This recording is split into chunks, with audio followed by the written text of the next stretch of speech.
Today, we're going to talk a little bit about execution. It takes action to accomplish the goals that we have set. So let's dig into this a little bit more. Have you noticed that for the most part, even before you set whatever your current set of goals are, whether they are written or just things in your head, have you noticed that you're already busy? Like your time is pretty much already taken. There's not a lot of spare time. Now, this is true of most of us. And yet we know when we set a goal, when we set a result that we would like to see, some kind of change in our life, we know that we're going to have to do something different in order to bring that goal, that change, whatever it is that we want into our life. We're going to have to do something different.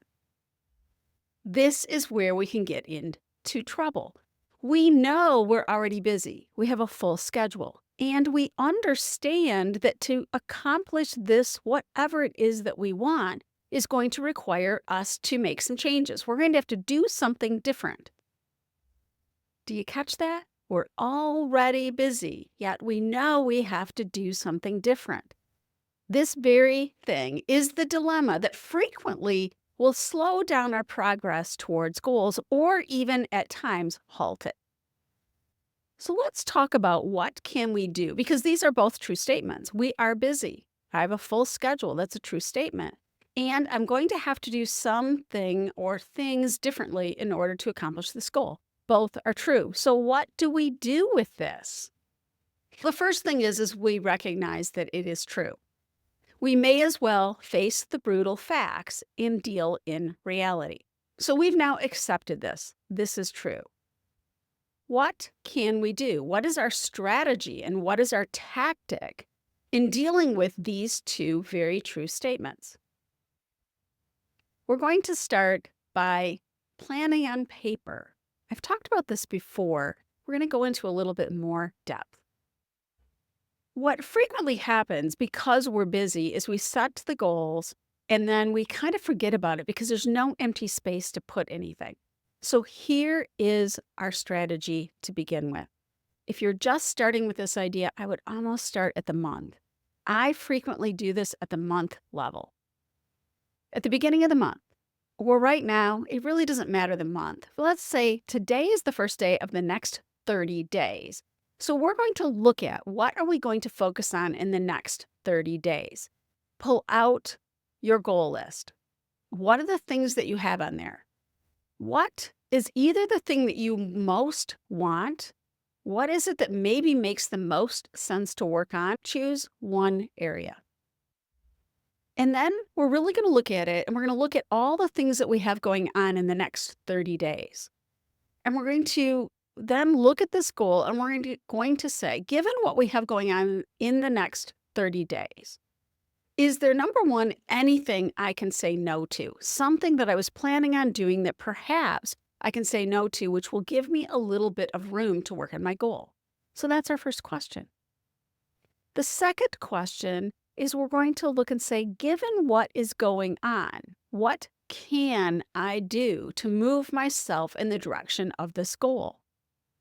Frequently, I will warn you, this is not as fast as we want it.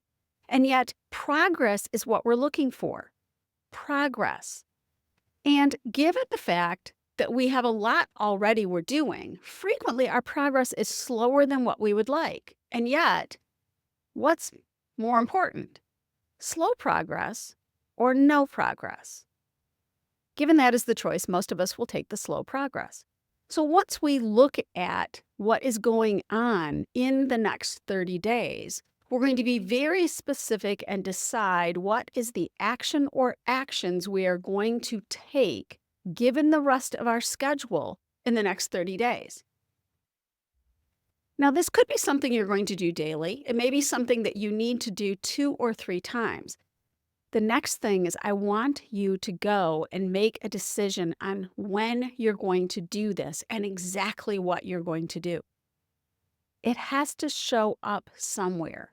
When we leave it to chance that we're going to remember, it generally doesn't work out. Where are you going to put this? Wherever it is that you keep track of the things that you have committed to doing or that are required for you to do. You want to add this to that list. This is how we will continue moving forward with our goals and towards our desired results. It is so easy to write them down, and then there's never really a great opportunity or time to work on them. And so time goes by and we make no progress. And that can be discouraging. The only way that we will make progress on the goals is to find where it can fit. And frequently, the progress initially is going to be tiny, and yet it's progress. Look at the next 30 days. Pull out your goals. What are you going to work on? What is your highest priority? Look at then all of the things you already have committed to. Is there anything that you can say no to? If yes, great. Say no, that's giving you a little bit more time. And given the time that you have and the goal that you've decided to work on, what can you do in the next 30 days? And be specific. What is the day? And then be sure that you write that down. This is the way that we will go about accomplishing our goals. Now, is it sexy? Absolutely not.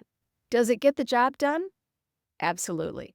So here's to the next 30 days and finding those 2 or 3, perhaps small things that we can do to move ourselves in the direction of our goals. Have a fantastic week. I'll talk to you next week. Bye for now.